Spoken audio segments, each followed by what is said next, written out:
Metal Gear Rising Revengeance is one of many games from developer Platinum Games that I've always wanted to play but never got around to.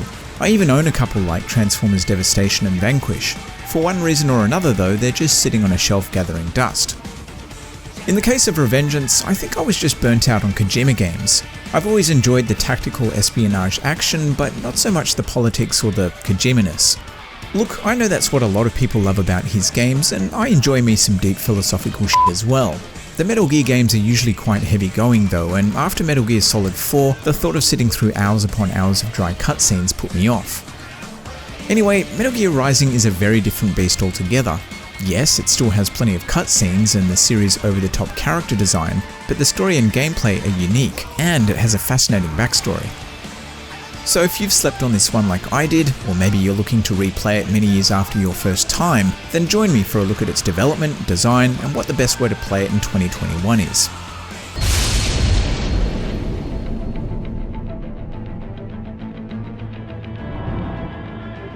Metal Gear Rising Revengeance originally began life as Metal Gear Solid Rising Lightning Bolt Action.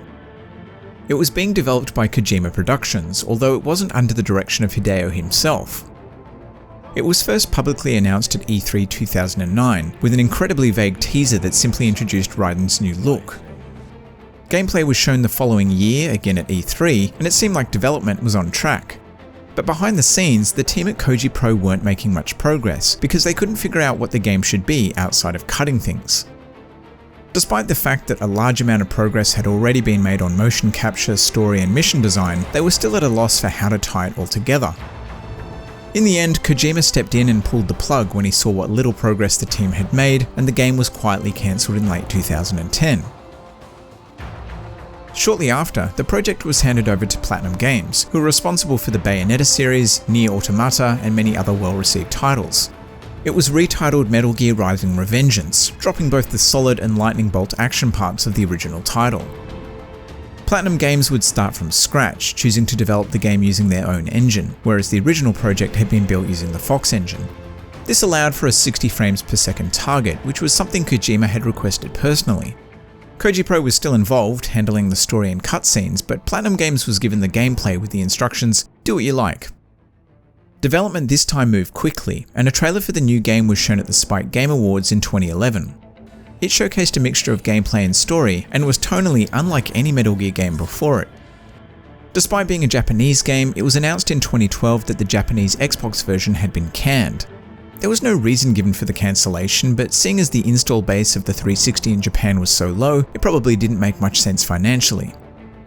All in all, with Platinum Games and Kojima Pro working together, they were able to complete the game in only 2 years. This is pretty impressive, seeing that most other games in the franchise took at least 3. It was released on February the 19th, 2013 in North America on console, and January 8th the following year for PC.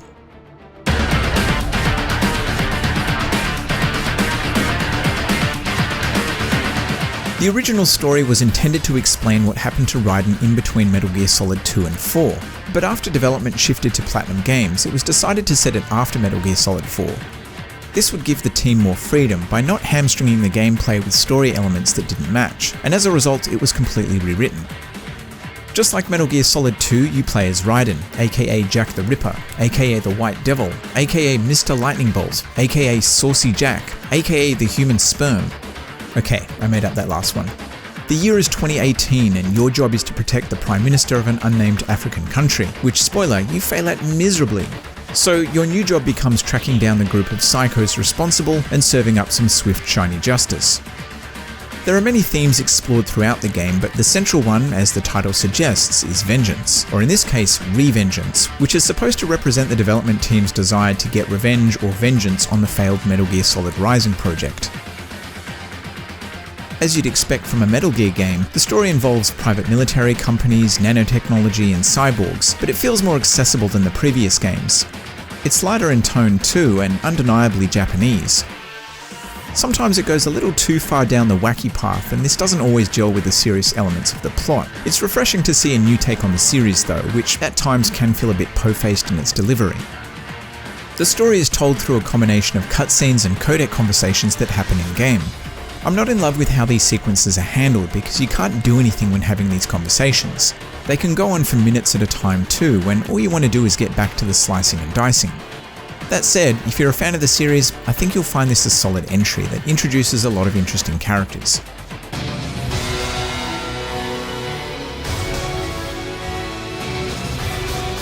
Being a Platinum Games title, the gameplay is much faster and action-oriented than a typical Metal Gear game.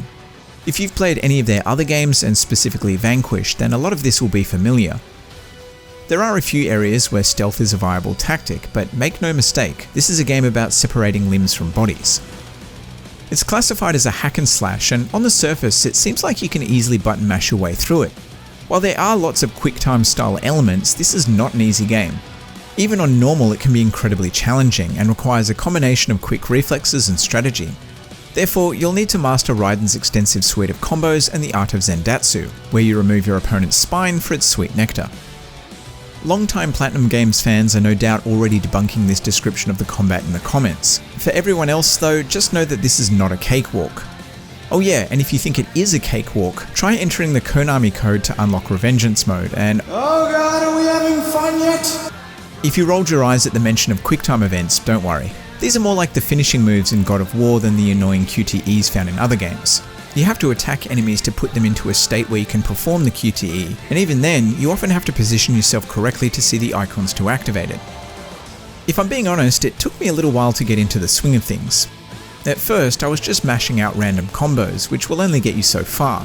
Once I started utilising all of Raiden's abilities, including the parry and dodge, my enjoyment improved dramatically. The game is presented as a set of arenas that are blocked off until you defeat the enemies inside them. Although a lot of these areas are quite big and the game throws multiple enemies at you at once, the combat is at its best when you're focusing on just one or two enemies at a time. The reason for this is because the camera isn't great and sometimes it's way too close. Seeing that enemies can attack from any direction, including above you, having the camera glued to Raiden's tight buns restricts what you can see. A couple of times I managed to break it too, so that it was stuck to the floor and made everything look like an early 2000s skateboard video. I get the feeling that it was done this way for artistic reasons, because the character models are much more impressive looking than the level design. It could also just be a byproduct of the game's rapid development. The boss fights are the real standout and don't suffer as much from the camera issues because you're usually taking on a single opponent. Each boss is unique with their own attack patterns to learn, and they provide some of the game's best set-piece moments. As you progress, you earn battle points which you can spend on new weapons, upgrades, moves and costumes. You can find collectibles in each stage too, such as these laptop thingies which unlock new VR missions. Finding collectibles and completing VR missions unlocks weapons, outfits and other customization options. The story takes about 7 to 8 hours to complete. The pacing is a little uneven and some of the boss fights and levels are recycled, again probably due to the short development. Even still, the combat is strong enough to make up for these shortcomings. It's also unlikely that you'll max out all of the abilities and find every collectible on your first playthrough, so there's plenty of reasons to replay a stage and go for those S ranks.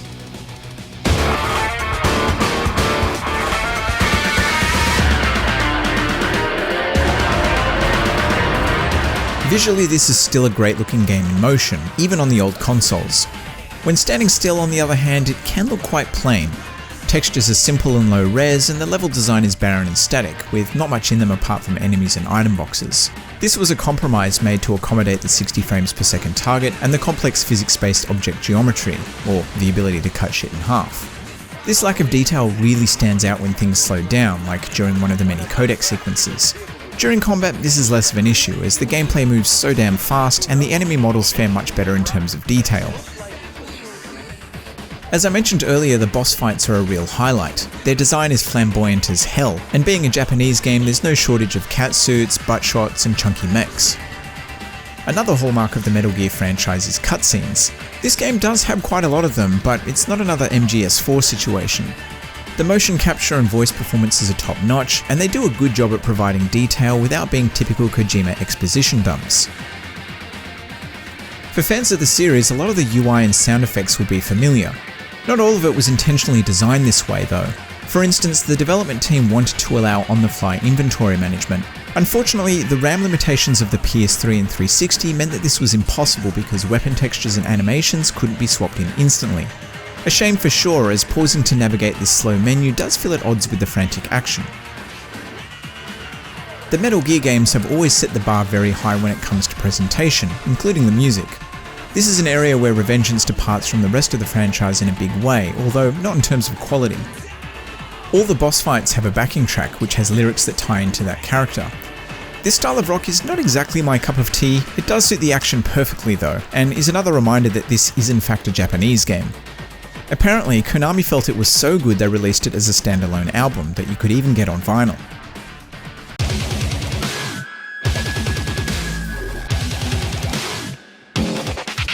The game received 3 expansions. 2 of these allow you to play as a couple of the boss characters.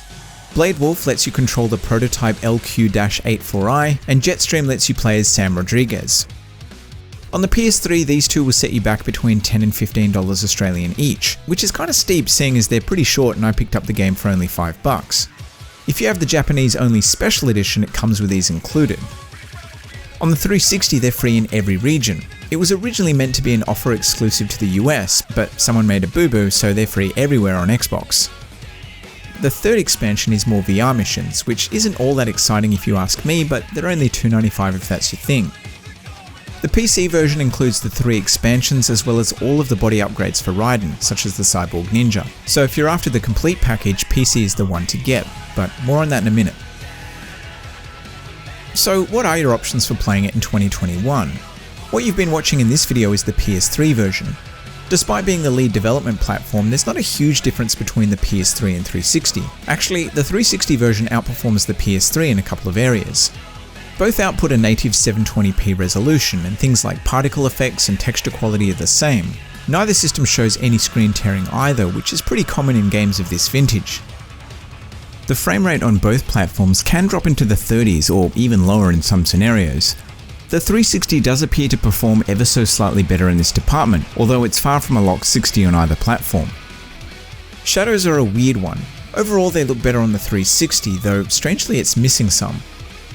The PS3 isn't missing any, but some of them look like they were copy-pasted in from Minecraft. The PS3 does have one big advantage. The pre-rendered cutscenes are less compressed and look significantly sharper. If you're watching this on a phone, it may be hard to see the difference. On a 40-inch display or higher, it's clear that the 360 looks muddy and soft by comparison. That said, at the end of the day, while both systems have their pros and cons, neither is a bad choice. Now, of course, the frame rate and resolution can be improved by playing on an Xbox X or Series X, but unfortunately, this doesn't improve the quality of the pre-rendered cutscenes. Unsurprisingly, the best experience is the PC version. Not only does it include all of the DLC, but it also delivers a solid 60 frames per second, and it has better anti-aliasing, filtering, and high-quality shadows. Additionally, it has a couple of extra menu options. Cutscenes lets you play any of the cutscenes, and the codecs option lets you play any of the codec conversations. There's a chapter option as well, which allows you to play any of the boss battles. It's not completely without issues. There is a 1080p option, but unfortunately nothing above is offered. Also, the cutscenes are the same 720p version seen on the PS3, so they will look a little soft compared to the rest of the game when playing at 1080p. It may not be perfect, but it does have controller support, and it's still the best option from both a content and performance standpoint.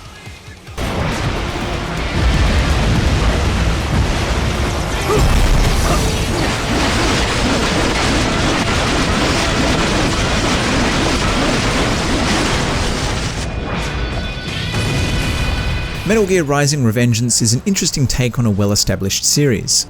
By all measures, it probably should have been a train wreck given its troubled development. Thankfully it's not, and in many ways it's a good entry point into the franchise for new players. The standalone story doesn't require you to have played any of the other games, it isn't as slow as any of the other games, and it still has that Kojima flavour. The gameplay is very different, with stealth taking a back seat, and this may not sit well with long-time fans. It might also make picking up other games in the series a bit challenging if this is your first Metal Gear experience. It's not a must-play, but it's most certainly worth a look in if you're an MGS or Platinum Games fan. If you enjoyed this video, a like is always appreciated, and of course, a dislike will let me know that I need to improve. If you're new around here, hit the subscribe button and the bell to be notified when new videos go live, and if you want to support the channel and find out more about how I make these videos, head on over to the Patreon page. Otherwise, thanks for your time. Aha, more classified data. I believe I have all I need for a little surprise. Wunderbar! Bei Heckrunde Success, towards the elevator right.